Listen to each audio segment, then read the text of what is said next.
मेरे प्रियो सभी को जय यीशु। मेरा आयो बाबा भाई बहन सभी को आज मैं यीशु मसीह के नाम से एक वचन लाया हूं। आप लोग चलिए किस तरह मतलब प्रार्थना करें, किस तरह शैतान से मुकाबला कर सकें, किस तरह बीमारी से मुक्ति पाए। आज मैं उसी वचन को आपके जीवन में बताना चाहता हूं।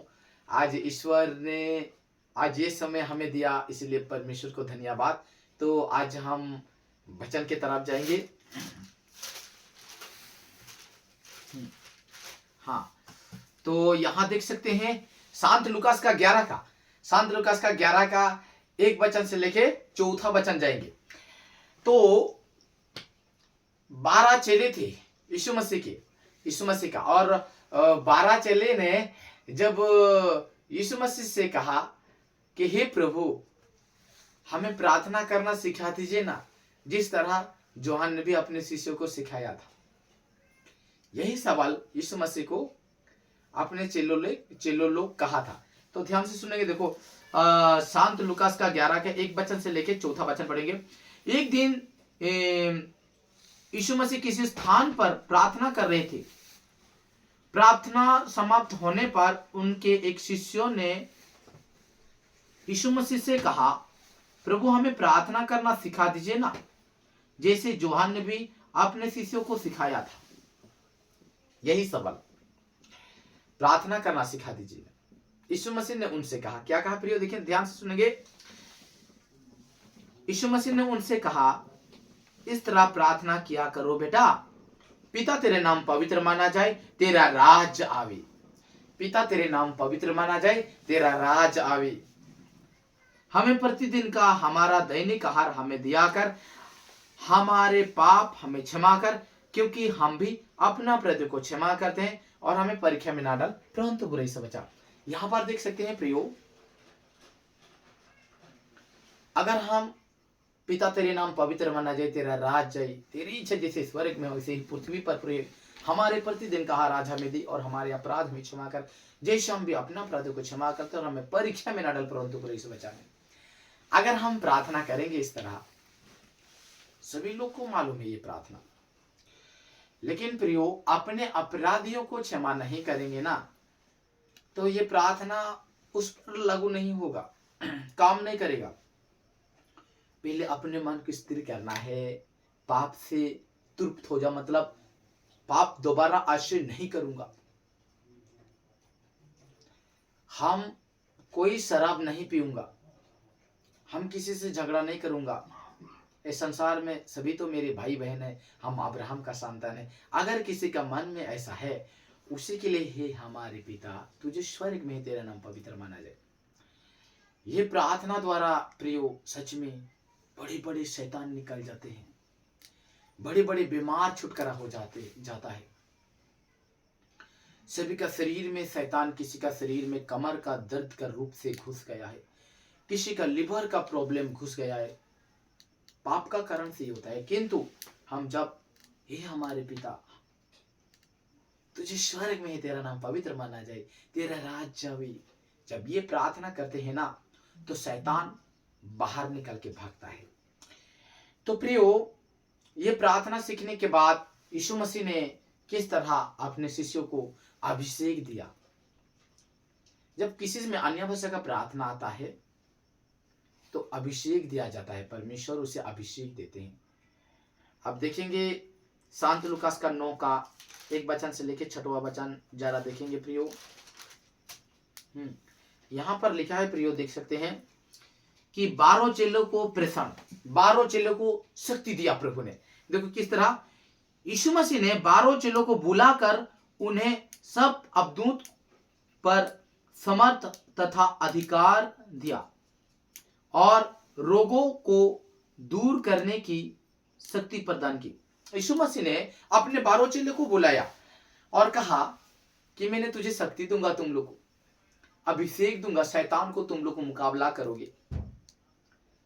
12 चेलों को बुलाया और शैतान से लड़ने के लिए शक्ति दिया, और बहुत सारे रोगी लोग, बीमारी लोग है, उसे उस बीमारियों रोगी से छुटकारे करने के लिए यीशु मसीह ने उन्हें शक्ति दिया, शक्ति प्रदान किया। तब यीशु मसीह ने उन्हें ईश्वर के राज्य का सुसमाचार सुनाते और बीमारों को चंगा करने के लिए भेजा। देखो, यीशु मसीह ने अपने 12 चेलों को समर्थ दिया, शक्ति दिया और स्वर्ग राज का सुसमाचार सुनाया और कहा, जाओ मैं तुझे भेजता हूं, वहां पर जाओ और भेड़ी की तरह भेजता हूं, जाओ प्रचार करने के लिए, रोगी लोगों को चंगा करने के लिए मैं तुम्हें भेजता हूं, कहा और भेजा। उन्होंने उनसे कहा, रास्ते के लिए कुछ ना ले जाओ और ना लाठी, ना थैली, ना रोटी, ना पैसा, अपने लिए 2 कुर्ते भी ना रखो। जिस घर में ठहरने जाओ, नगर से विदा होने तक वहीं रहो। यदि लोग तुम्हारा स्वागत न करें तो उनके नगर से निकलने पर उन्हें चेतावनी देने के लिए अपने पैरों की धूल झाड़ दो। अगर प्रियो, अगर आप कहीं भी आप सुसमाचार सुनाने के लिए जा रहे हो, अगर तुम्हारा मजाक उड़ाया जा रहा है, तुझे कोई विश्वास नहीं कर रहा है, तो प्रियो वहां से, उस नगर से निकलने के बाद या उसका घर से निकलने के बाद रास्ते में या उसका आंगना में मन मन में बोलो कि मैं अपने पैर का धूल को झाड़ देता हूं।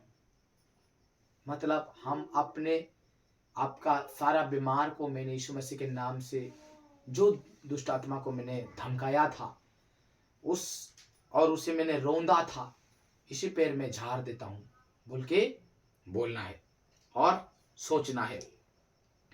वे चल गए और सुसमाचार सुनाते तथा लोगों को चंगा करते हुए गांव-गांव घूमते रहे। प्रियो देखो, 12 चेला ने, प्रभु यीशु मसीह ने जब 12 चेलों को शक्ति दिया तो किस तरह अपने सब कुछ छोड़कर यीशु समाचार सुनाते सुनाते गांव-गांव चारों तरफ घूमे। आज अगर आप इसी तरह सुसमाचार सुनाओगे, हे हमारा पिता तुझे स्वर्ग में तेरा नाम पवित्र माना जाए। भाइयों, मैं बोल रहा हूं, अगर किसी के पास बाइबल नहीं है तो वो भी एक बाइबल खरीदे और सुसमाचार को जाने, और ये प्रार्थना जब करोगे तो कोई भी शैतान तुम्हारा शरीर में नहीं आएगा, आपका अंदर हर टाइम समर्थ रहेगा। प्रियो हालेलुया। आज ये वचन द्वारा आज मेरे परमेश्वर आपको रक्षा करेंगे और सब तकलीफ से आपको बचाएंगे।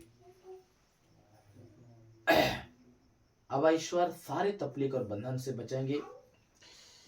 कि आज का ये वचन द्वारा देखो 12 चेलों को किस तरह प्रभु यीशु मसीह ने समर्थ दिया। आपको मैंने संत लूकास का 11 में हे हमारे पिता लिखा हुआ है, यही वचन द्वारा परमेश्वर आपको रक्षा करते हैं। अगर विश्वास करेंगे तो ये वचन आपका ऊपर काम करेगा। अगर विश्वास नहीं करेंगे तो ये वचन नहीं आपके लिए पेपर बन सकता है। आज ये वचन ही यीशु मसीह है। संसार में प्रभु यीशु मसीह शरीर धारण करके आए, फिर उसके मारा गया, गाड़ा गया, फिर बाइबल बन के कलियुग में आए हैं। यीशु मसीह ने हर एक बीमारी को वचन के द्वारा ही नष्ट करते हैं, वचन द्वारा ही आपको रक्षा किया करते हैं परमेश्वर। देखो इतना समर्थ था प्रभु का, कितना समर्थ था। सोचो कि एक जुबान में 7 समुद्र को शांत कर दिया था।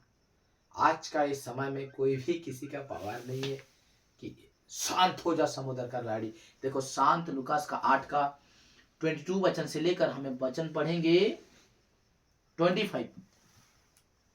यहां देखेंगे यीशु मसीह आंधी को शांत करना। यीशु मसीह एक दिन अपने शिष्यों के साथ नाव में बैठ गए और उनसे बोले, हम झील के उस पार चले बेटा। वह चल पड़े। नाव चल ही रही थी और यीशु मसीह सो गए। तब झील में झंझुआत उठा। नाव पानी से भरी जा रही थी और वे संकट में पड़ गए। शिष्यों ने यीशु मसीह के पास आकर उन्हें जगाया और कहा, गुरुवार गुरुवार हम डूब रहे हैं। यहाँ पर देखेंगे प्रियो, इतना सुंदर वचन दिया प्रभु। ये संसार में यीशु मसीह आई, तब हर एक बीमारी को प्रभु यीशु मसीह ने कैसे चंगा किया? तुम चंगा हो जाओ, तुम कोढ़ बीमार से चंगा हो जाओ, मुक्ति हो जाओ। इस तरह प्रभु यीशु मसीह ने लोगों को बहुत भारी चंगा किया। लेकिन उसको मालूम था कि मुझे लोग मारेंगे, क्रूस पर चढ़ाएंगे, उसको पहले ही मालूम था। यीशु मसीह ने समुद्र में इसका वर्णन किया, समुद्र में, कि यीशु मसीह जानबूझ के वो दिन सो गया। जब सो गए तो शैतान उठा और अपने लोगों को, उस चेले को किस तरह समुद्र का लहड़ी उबुल डुबुल कर दिया, हिलो डोलो कर दिया। यीशु मसीह जब इस संसार में क्रूस का ऊपर छोड़ दिया, अपना जान छोड़ दिया, मतलब उसके मतलब यीशु मसीह ने सो गया है। लेकिन जिस टाइम इस कलियुग अंत होगा ना, तो संसार में कोई बाइबल वचन सुनाने वाला नहीं रहेगा। बाइबल में लिखा है, और मसीह लोगों को सताएंगे। लास्ट में जिस तरह पतरस ने उठाया, हे गुरुवार गुरुवार हम डूब रहे हैं, हमें रक्षा कर। उसी टाइम प्रभु यीशु मसीह जाग गए और 7 समुद्र लहड़ी को, हाय समुद्र शांत हो जा, मेरे बच्चे लोग डर रहे हैं कहा, और उसी टाइम शांत हो गया। इसी तरह कलियुग भी, जो पाप हुआ है, जो बीमारी है, यीशु मसीह उसके मतलब थोड़े देरी के लिए सो गए हैं, फिर जागने वाले हैं। कलियुग में फिर आएंगे और जागने वाले स्वर्ग के ऊपर से आएंगे, और समुद्र की लहड़ी जैसा पाप आ गया है उसे शांत करने के लिए प्रभु यीशु मसीह फिर आएंगे और सभी को शांत कर देंगे। और जो जो प्रभु यीशु मसीह में है, उसे अपने दूतों को आड़ में, अपने दूतों को भेजेंगे, अपने आड़ में छिपा लेंगे, और बाकी बात सारे पापों को ध्वंस कर देंगे, और इस संसार में फिर सतयुग रहेगा। तो यहां देखेंगे प्रियो, गुरुवार गुरुवार हम डूब रहे, वही जग गए और उन्होंने वायु तथा लहरों को डांटा।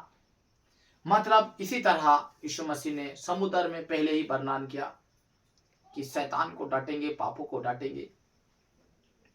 वे थम गए और शांति छा गई। तब उन्होंने अपने शिष्यों से कहा, तुम लोगों का विश्वास कहाँ गया बेटा? यहां पर देख सकते हैं, जब शांत छा गया तो तुम लोगों का विश्वास कहाँ गया? उन पर भय छा गया और वे अचंभ में पड़कर आपस में ये कहते रहे, आखिर में ये कौन है? वे वायु तथा लहरों को भी आज्ञा देते हैं और वे उनकी आज्ञा को मानते हैं।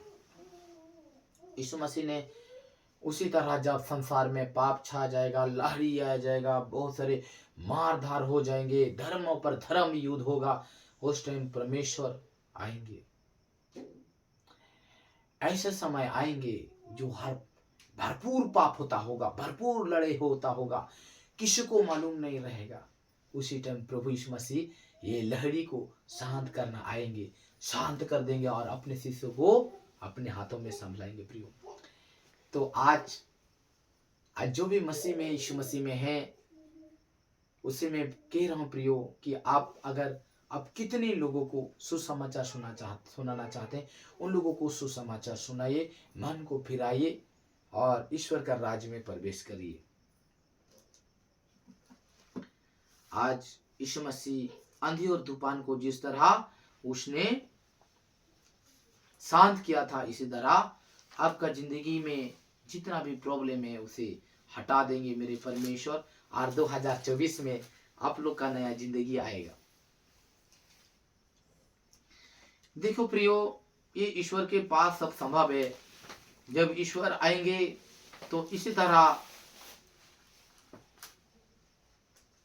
संसार में प्रभु यीशु मसीह फिर से आएंगे और इसी तरह फिर संसार को नया बना देंगे।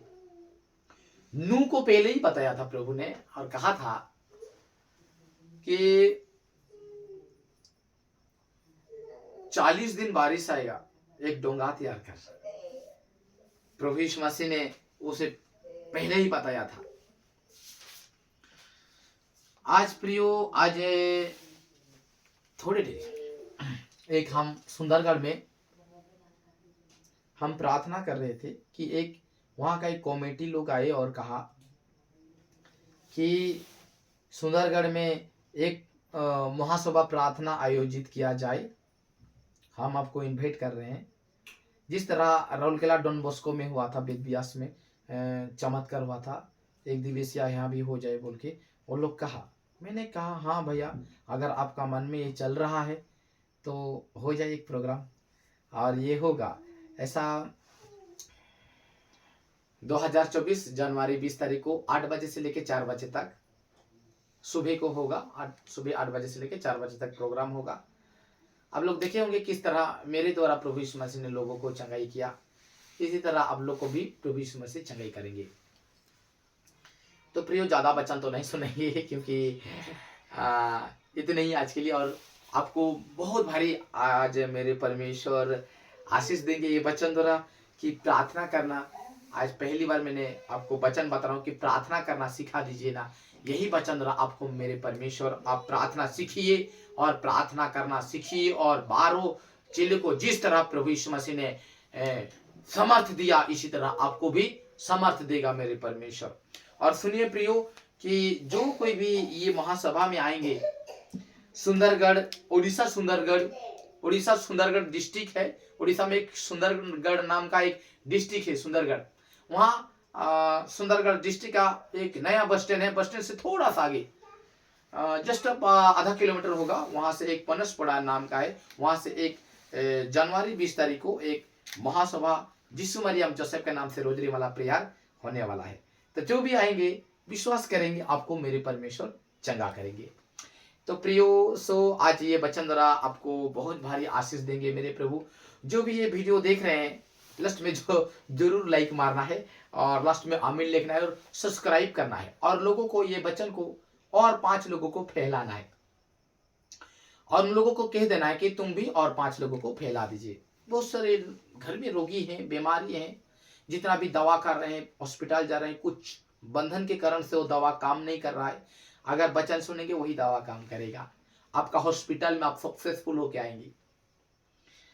आप जहां भी जाएंगे हॉस्पिटल में सक्सेसफुल होके आएंगे। आपका रिपोर्ट, अगर बहुत सारे दर्द तो हो रहा है मगर रिपोर्ट नॉर्मल दिखा रहा है, मगर अंदर दर्द हो रहा है, मगर कोई भी रिपोर्ट नहीं निकल रहा है, लेकिन आप अगर वचन में रहेंगे आपका रिपोर्ट सही सलामत निकलेगा। आप पकड़ देंगे कौन सा बीमारी है।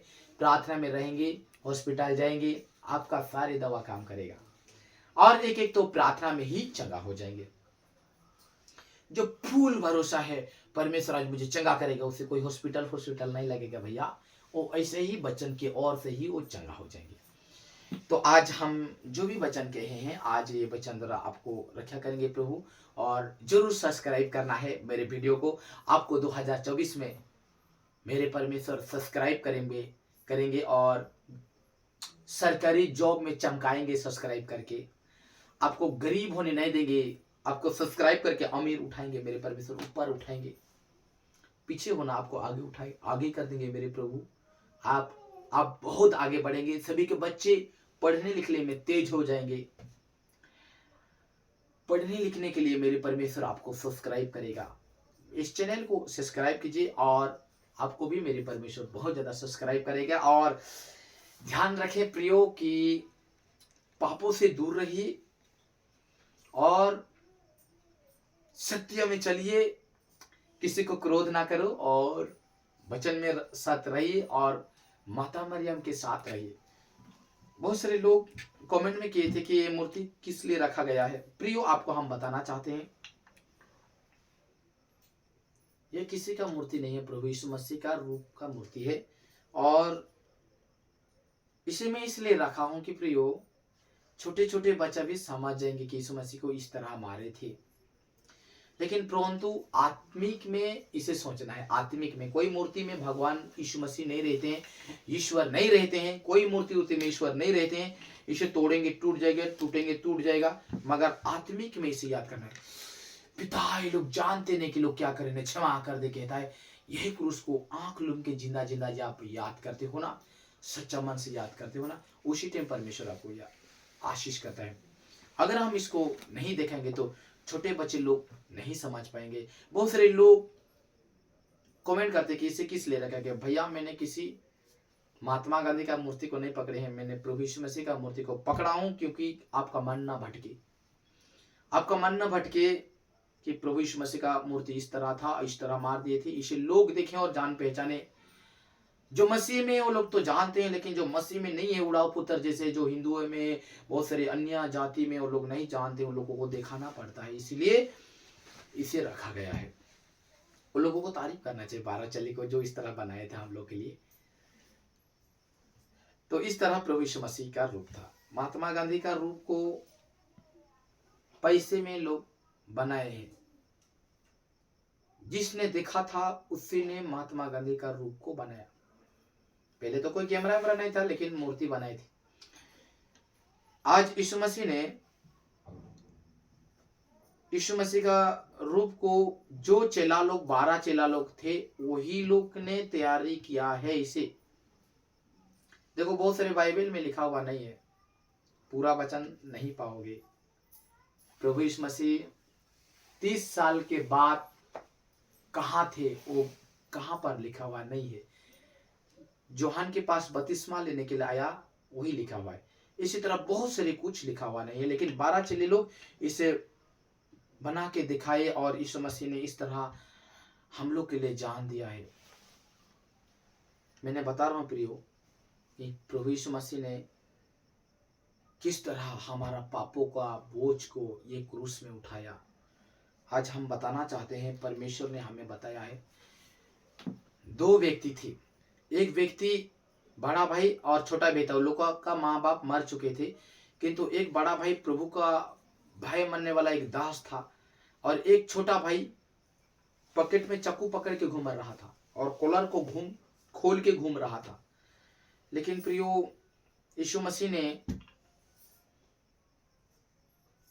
जिस दिन अदालत में ले गए, वो दिन उसको पूछा गया कि तू अपने आप को परमेश्वर का बेटा कहता है। प्रभु यीशु मसीह ने कुछ नहीं कहा। इसी कारण से यीशु मसीह को क्रूस पर चढ़ा गया। लेकिन प्रियो जिस दिन 2 भाई थे और 2 भाई में से बड़ा भाई प्रभु के भाई मानने वाला दास था और दूसरे गुंडा जैसा था, लेकिन उसने एक दिन अपने छोटा भाई को समझाया कि भैया तुम क्यों ये सब काम करते हो, तुम ये कॉलर खोल के क्यों घूमते हो, इसलिए मत करो ये सब काम, पाप ही। तो उसने कहा कि भैया मैं आज से मैं पाप नहीं करूंगा, मैं एक चाकू को फेंक रहा हूँ, फेंक दिया, टेबल के ऊपर रख दिया। लेकिन प्रियो अपना बड़ा भाई जब नहाने के लिए गया तो अपना भाई छोटा भाई ने कहा, आह मेरा बड़ा भाई का बात को कौन सुनता है, मैं नहीं सुनूंगा उसका बात को। मैं चुपचाप अपने चाकू को पकड़ता हूँ और गया बाजार जाते जाते अपने बराबरी से ऐसा ठेस खा गया, मतलब टक्कर हो गया, दोनों का दोनों बराबर झगड़ा हुआ, लड़े होगा। लेकिन उसका छोटा भाई उसको लड़ने के लिए नहीं सक रहा था, तो क्या किया प्रियो, अपने चाकू पकड़ के उस आदमी को मार दिया, खत्म कर दिया। तो लोग आए और मर्डर कर दिया। पुलिस जब पुलिस आया तो उसका भाई ने, उसके लिए और कोई नहीं था, दौड़ते दौड़ते घर आया और दरवाजा को खोल के अंदर चला गया। उसका बड़ा भाई वेदी के पास प्रार्थना कर रहा था कि भैया मुझे बचाओ। क्या हुआ भाई? उसने चाकू पकड़ा है, लहूलुहान कपड़ा है, मैंने एक आदमी को मर्डर कर दिया। उसने कहा देख मैंने तुझे कहा था ना कि ये सब छोड़ना है, चाकू को फेंकना है, कॉलर खोल के नहीं घूमना है, मैंने तुझे कहा था, क्यों मेरी बात को नहीं माना मेरे भाई? उसने कहा कि हे बड़ा भाई मेरे पास और समय नहीं है बात करने के लिए, मेरे पीछे पुलिस पड़ गई है, मुझे बचा ले। उसने कहा ठीक है तुझे मैं बचाऊंगा, लेकिन मेरे बात को आज आप मानोगे तब। हाँ बड़ा भाई मैं आपके सब बात को मानूंगा कहा, और कहा कि आज से शराब नहीं पीऊंगा बोल। उसने हाँ मैं शराब नहीं पीऊंगा कहा। आज से चाकू नहीं पकड़ूंगा बोल। हाँ उसने मैं चाकू नहीं पकड़ूंगा कहा। आज से कॉलर खोल के नहीं घूमूंगा बोल। हाँ ठीक है मैं कलर खोल के नहीं घूमूंगा। किसी को नहीं मारूंगा, किसी को गुस्सा नहीं करूंगा बोल। उसने कहा हम किसी को नहीं मारूंगा, किसी को गुस्सा नहीं करूंगा। परमेश्वर के पास प्रार्थना करूंगा बोल। परमेश्वर के प्रार्थना करूंगा उसने कहा। और उसने कहा तो ठीक है मैं तुम्हें बचाऊंगा। तेरे कपड़े, तेरे लहूलुहान कपड़े को मुझे दे और तेरे चाकू को मुझे दे और मेरे सफेद कपड़े वस्त्र तुम पहन। और उसने कहा इस खिड़की से तुम कूद के चला जा। और उसने सही में दरवाजे के पास अपने बड़ा भाई उसका पापों को, उसका चाकू को उठाया और दरवाजा के पास खड़ा हुआ था। पुलिस ने तुरंत दरवाजा खोल के घुसा। चोर देखो यही है मर्डर करने वाला व्यक्ति। उसको पकड़ के ले गए। सच में प्रिय वहां अदालत हुआ। अदालत होने के बाद वार्डर किया जज ने और कहा कि भाई तुम तो इतना नॉर्मल हो, इतना मासूम हो, तुम कैसे मर्डर कर दिया रे। उसने कहा चुप रहा, कुछ नहीं कहा, क्योंकि आपने भाई को बचाना था। अपने भाई को बचाना था। अगर वहां अपने बड़ा भाई कुछ बोल देता तो सब समझ जाते कि ये मर्डर नहीं किया, उसका भाई ने किया है। उसने कुछ नहीं कहा प्रियो अपने भाई के लिए।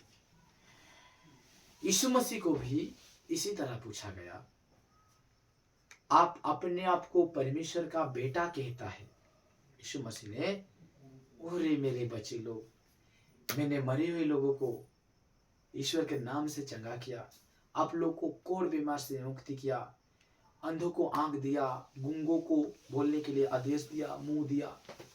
आप मुझे नहीं जानते हो। मैंने स्वर्गराज का संदेश सुनाया कि कौन रास्ता में चलना है, आप मुझे नहीं जान रहे। मार दो बेटा, मैं कुछ नहीं बोलूंगा।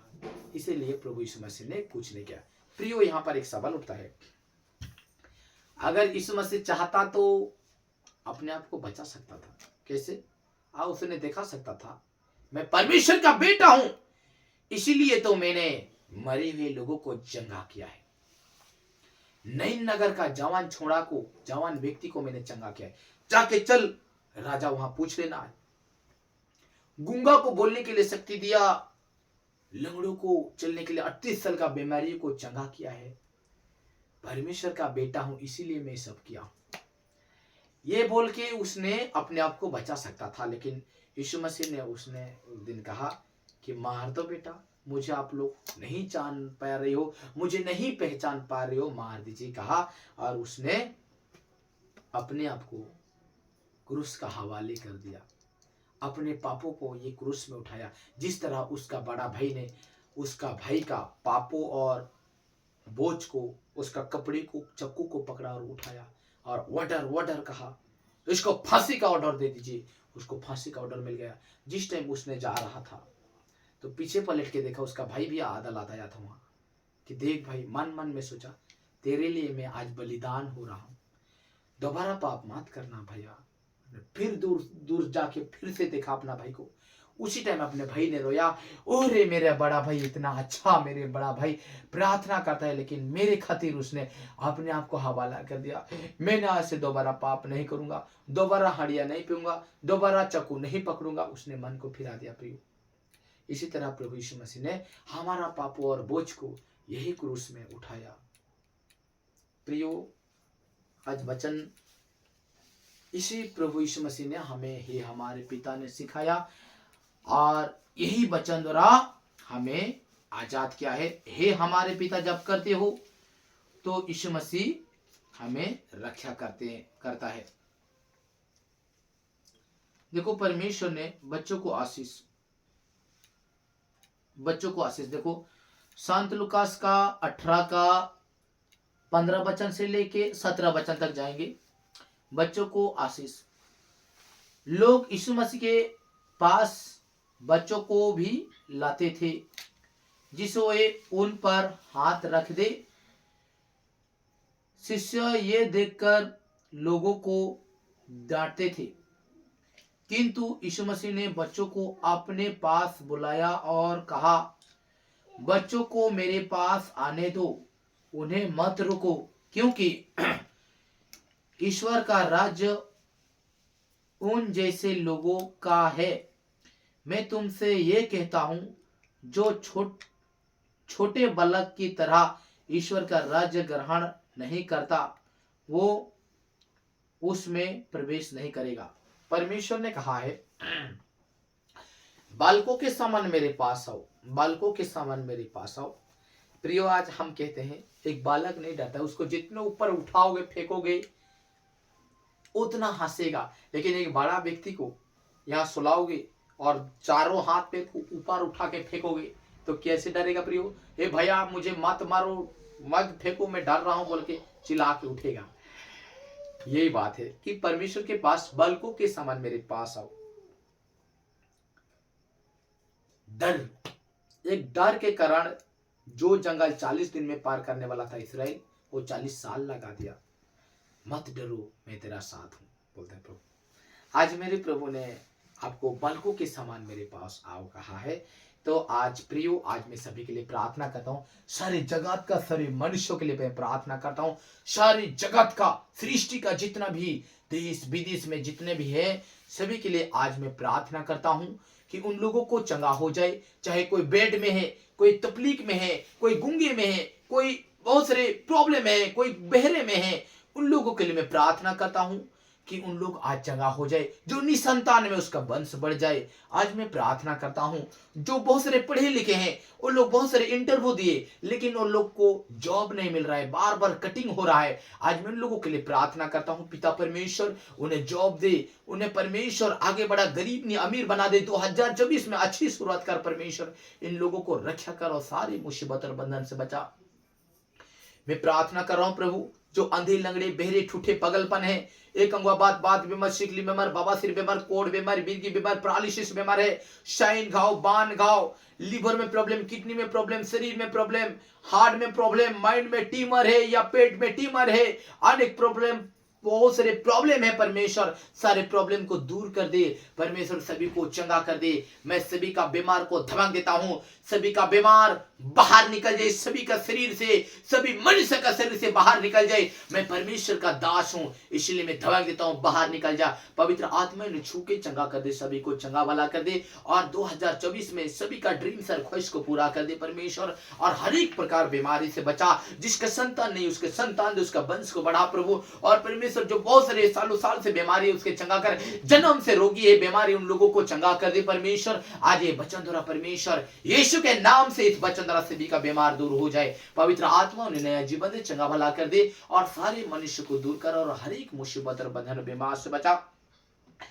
असंभव को संभव करने वाला मेरे पिता, आसमान का खुदा, स्वर्ग सुतर, इन्हें छू के चंगा भला कर दे परमेश्वर। में प्रार्थना करता हूं, जितना भी बीमारी तकलीफ है, सारे बीमार तकलीफ दूर हो जाए। आज का रात, आज ही छू यीशु के नाम से, आज का रात ही चंगा हो जाए यीशु के नाम से। आज मैं प्रार्थना करता हूं कि सुबह तक सभी लोग मुक्ति हो जाए और सभी मन फिर आगे ईश्वर का राज में प्रवेश करे परमेश्वर। मैं प्रार्थना करता हूं कि जो बुजुर्ग हैं उन लोगों का आयु बढ़ जाए।